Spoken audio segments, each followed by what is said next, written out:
Shalom, damai di hati, terpujilah Tuhan Yesus Kristus, Sang Immanuel yang terus menyertai akan kehidupan kita semua, sehingga orang boleh ada sampai saat ini.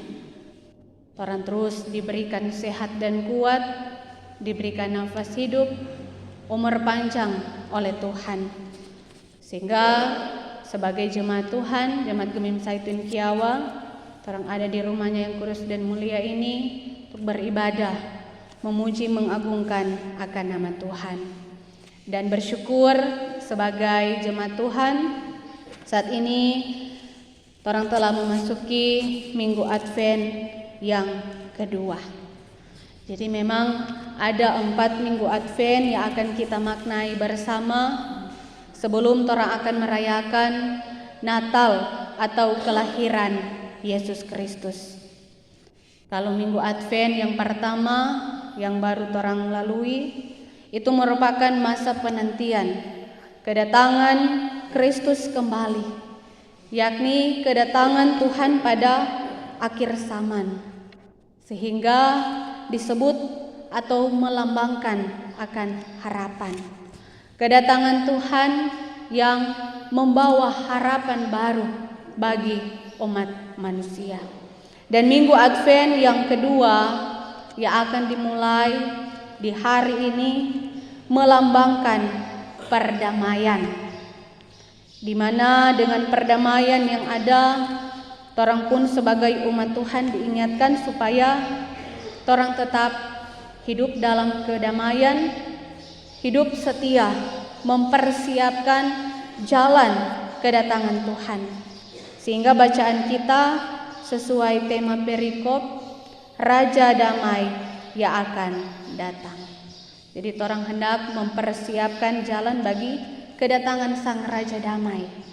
Raja Damai yang memang dia datang bukan lagi seperti bayi yang akan dilahirkan kembali, tetapi dia akan datang sebagai hakim yang adil untuk menghakimi akan orang sebagai umat manusia sesuai dengan perbuatan-perbuatan yang orang lakukan ketika orang ada di dunia ini. Dan Minggu Advent yang ketiga itu menggambarkan atau melambangkan sukacita, apalagi ketika akan menyambut kelahiran Yesus Kristus, menyambut kedatangannya kembali. Dan Minggu Advent yang keempat di mana melambangkan cinta. Cinta Allah kepada umat manusia. Sehingga dengan kelahiran Yesus Kristus akan membawa harapan, akan membawa damai dan sukacita. Dan dalam masa Advent ini, orang sebagai warga Gemim, orang akan melaksanakan perjamuan kudus.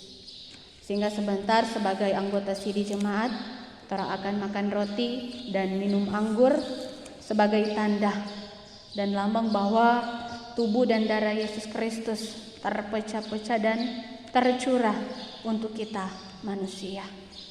Dan biarlah kasih dan pengorbanan Kristus itu akan terus orang maknai dengan menghadirkan damai dan sukacita, dan terus memancarkan kasih Allah kepada sesama kita. Nah, saudara-saudaraku jemaat yang dikasihi Tuhan, dan di saat ini kita akan merenungkan bersama bagian firman Tuhan yang boleh kita baca tadi dalam kitab Yesaya, pasalnya yang ke-11 ayat 1 sampai ayatnya yang ke-10, yang diberi tema mingguan Tunas Isai akan datang. Nah, tema ini jelas dirumuskan dari ayat 1 dalam bacaan kita. Jadi suatu tunas akan keluar dari tunggul Isai, dan taruk yang akan tumbuh dari pangkalnya akan berbuah. Nah, jemaat yang dikasihi Tuhan, dan apa yang dapat orang pahami lewat tema di saat ini bagi kehidupan orang di zaman sekarang. Jadi Yesaya pasalnya yang ke-11 ayat 1 sampai 10 ini mengandung sejumlah bahasa metafora sebagai perbandingan atau sebagai bahasa kiasan. Ya memang harus orang mencari tahu makna di balik kata-kata hiasan yang ada dalam bacaan kita. Pertama dalam ayat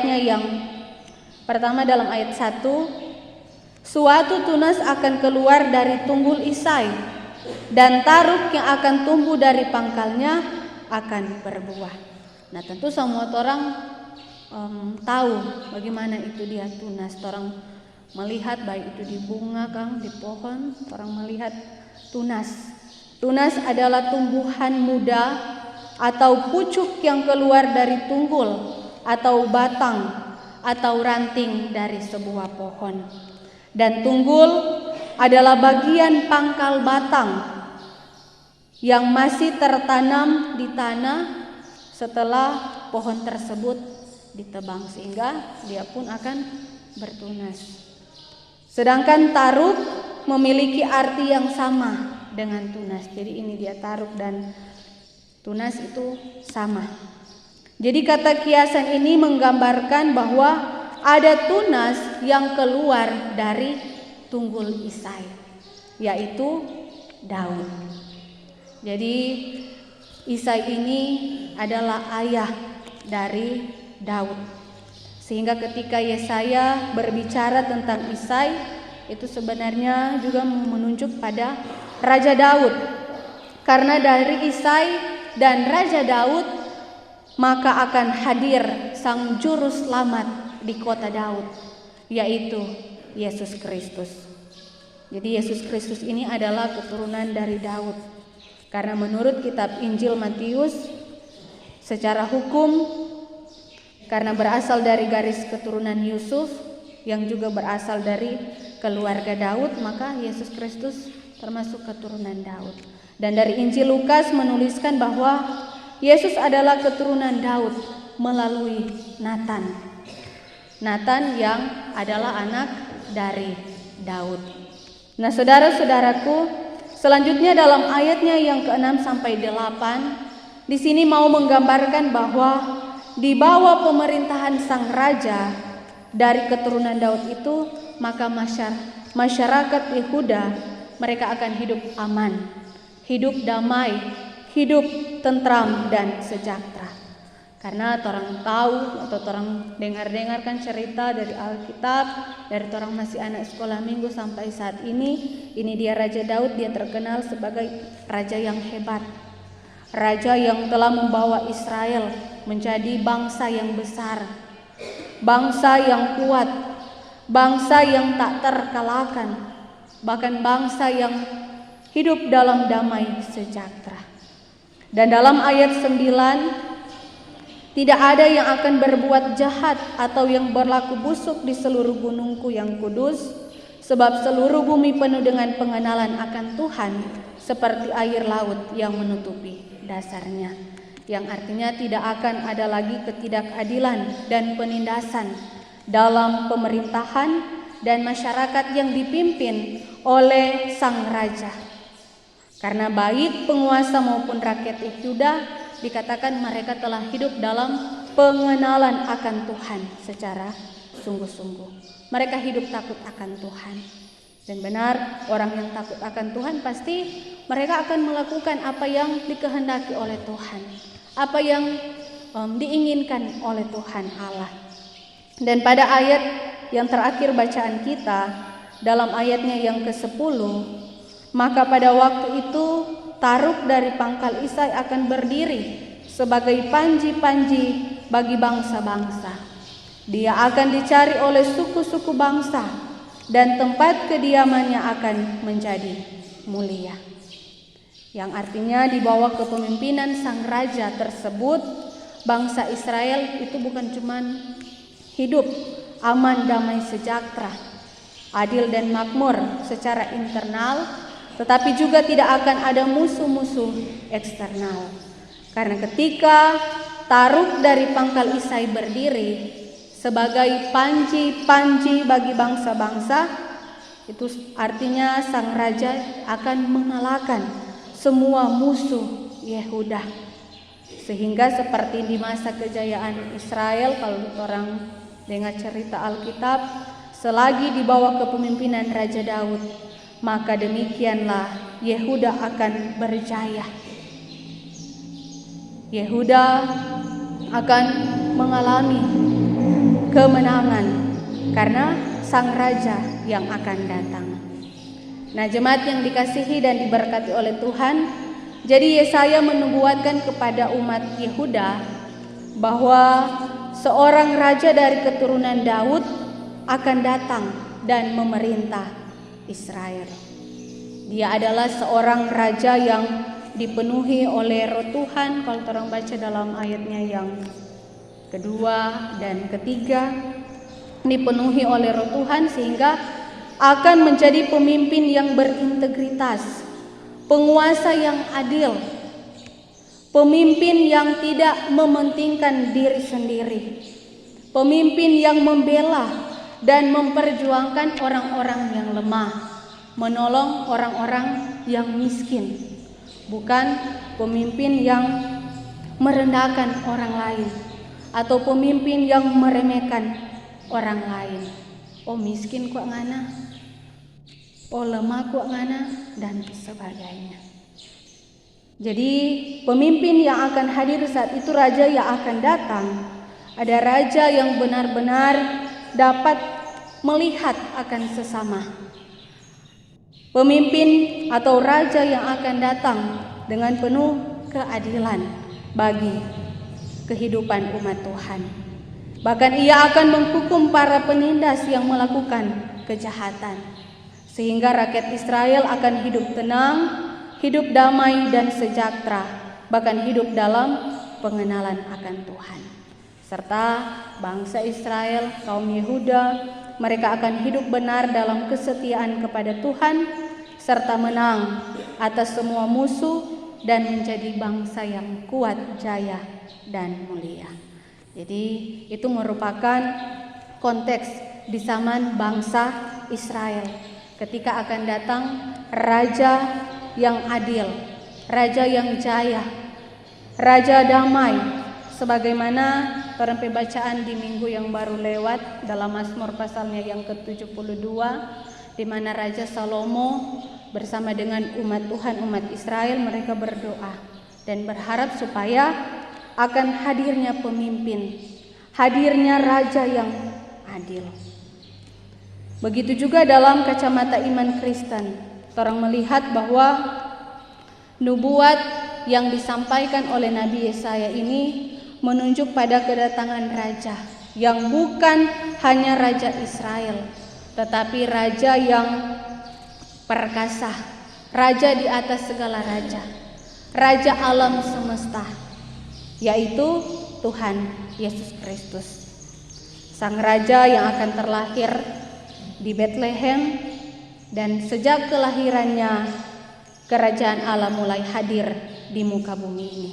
Dan setiap orang percaya kepada Yesus dikatakan adalah warga kerajaan itu, warga kerajaan Allah. Jadi ketika Yesus datang ke bumi, dia telah mati dan bangkit untuk kehidupan orang manusia. Dan semua orang yang telah mengalami akan kehidupan, keselamatan, akan penebusan dosa yang dari Kristus, maka kita memiliki tugas dan tanggung jawab untuk terus melakukan apa yang Tuhan inginkan. Jadi ketika dia naik ke sorga dan mencurahkan Roh-Nya yang kudus, itu berarti orang sebagai umat Tuhan, bukan cuma murid-murid Yesus Kristus yang ada di masa lalu, tapi orang dapat memberitakan Injil, memberitakan firman-Nya di segala tempat, sehingga semakin banyak orang-orang yang akan percaya kepada Tuhan, yang akan menjadi warga kerajaan Allah yang bertumbuh dalam firman-Nya, menjadi umat yang terus diubahkan, umat yang terus dipulihkan, sehingga dikatakan hari lepas hari orang semakin bertumbuh dan berbuah di dalam Tuhan. Sebagaimana ayat 1 bagian akhir katakan, taruk yang akan tumbuh dari pangkalnya akan berbuah. Jadi bukan cuma sampai mau tunas, tetapi dia akan terus bertumbuh menjadi besar dan akan berbuah untuk kemuliaan Tuhan.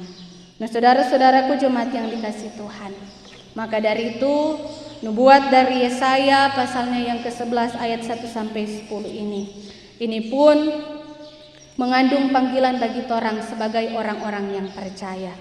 Torang yang masih ada sampai saat ini, anak sekolah minggu, remaja, pemuda, ibu bapak sampai lansia, torang yang masih bisa bernafas, torang yang masih bisa bergerak, kita pun dipanggil untuk dapat hidup sesuai dengan amanat dan ajaran Kristus, sehingga dimanapun kita berada, kita dapat menghadirkan kebenaran, menghadirkan kasih dan kedamaian. Karena dalam 1 Korintus pasalnya yang ke-14 ayat 33 dikatakan bahwa Tuhan Allah kita, Dia menghendaki kita untuk adanya damai sejahtera, bukan adanya kekacauan atau perpecahan. Jangan di mana ada Dia kacau, di kolom, di gereja ada Dia kacau, ribut dalam persekutuan ibadah. Yang pasti orang tidak menginginkan hal demikian terjadi dalam persekutuan ibadah kita dengan Tuhan. Karena orang semua ini adalah anak-anak Allah. Anak-anak Allah yang membawa tanda-tanda kerajaan Allah, yaitu kebenaran, kasih, sukacita, damai, sejahtera. Oleh karena itu kita diajak, marilah ketika di mana ada ketidakbenaran, maka hadirkanlah kebenaran di sana. Jangan torang so tahu itu benar Kang, torang so tahu apa yang baik, mar torang nyandak backing, torang nyandak lakukan dalam kehidupan ini. Torang so tahu hari Minggu mesti mau masuk gereja, mesti mau masuk ibadah, meluangkan waktu kita untuk Tuhan. Mar torang cuman pergi di kobong contohnya. Torang cuman suka lebih mencari daripada torang mau beribadah kepada Tuhan. Akhirnya ada yang sampai jadi burung tawon. Yang kalau torang mau baca di media sosial, mau di FB, di Reels atau di Instagram, di mana tanggal 25 nanti akan full dengan orang-orang yang baru tapi stok lama. Orang ada di kampung mar, kadang juga palia di rumah gereja. Jadi dalam kehidupan ini kita diajak untuk marilah kita menjadi umat-umat Tuhan. Orang jemaat yang terus diberikan waktu dan kesempatan oleh Tuhan untuk selalu bersekutu dengan Tuhan, datang di bait-Nya yang kudus, maka mari orang datang. Ketika orang masih merasa boleh, masih sehat, orang datang beribadah kepada Tuhan. Jangan nanti susaki kurang di tempat tidur baru orang mengingat masuk gereja. Nah, saudara-saudaraku yang dikasihi dan diberkati oleh Tuhan, jadi kita diajak untuk marilah kita selalu rindu akan bait-Nya yang kudus, bergaul akrab dengan Tuhan. Jadi bukan di saat orang butuh atau orang perlu baru orang cari pada Tuhan, orang datang pada Tuhan. Jangan nanti karena so Desember Kang, so dekat Natal, orang mau suka ada baju baru, ada gorden baru, atau serba baru di rumah karena mau hari Natal, baru orang mau cari Tuhan. Orang baru datang pada Tuhan, orang berdoa kepada Tuhan. Jangan demikian, karena Tuhan Allah menginginkan orang selalu mencari Tuhan, selalu mencari akan wajah-Nya. Sama dengan lirik lagu, carilah Tuhan selagi Dia berkenan, datanglah padanya saudaraku. Jangan nanti Tuhan sudah berkenan, orang mau temui baru orang mau cari. Itu DP nama sama dengan pan bersekelagu Kang, terlambat sudah. Jadi kita diajak untuk marilah orang mencari Tuhan ketika orang masih diberikan waktu dan kesempatan oleh Tuhan. Nah, saudara-saudaraku, selanjutnya kita diajak untuk di mana ada kebencian, hadirkanlah kasih di sana. Yang artinya orang sebagai anak-anak Allah diajak untuk menghadirkan kasih. Orang memancarkan kasih, menyebarkan kasih kepada sesama kita. kepada orang-orang yang ada di sekitar kita, bukan menyebarkan kebencian, bukan menyebarkan amarah dan sebagainya. Karena ketika Tuhan Allah Dia akan datang kembali dengan kemuliaan, Ia ingin supaya orang hati ini benar-benar bersih. Bersih dari noda-noda dosa.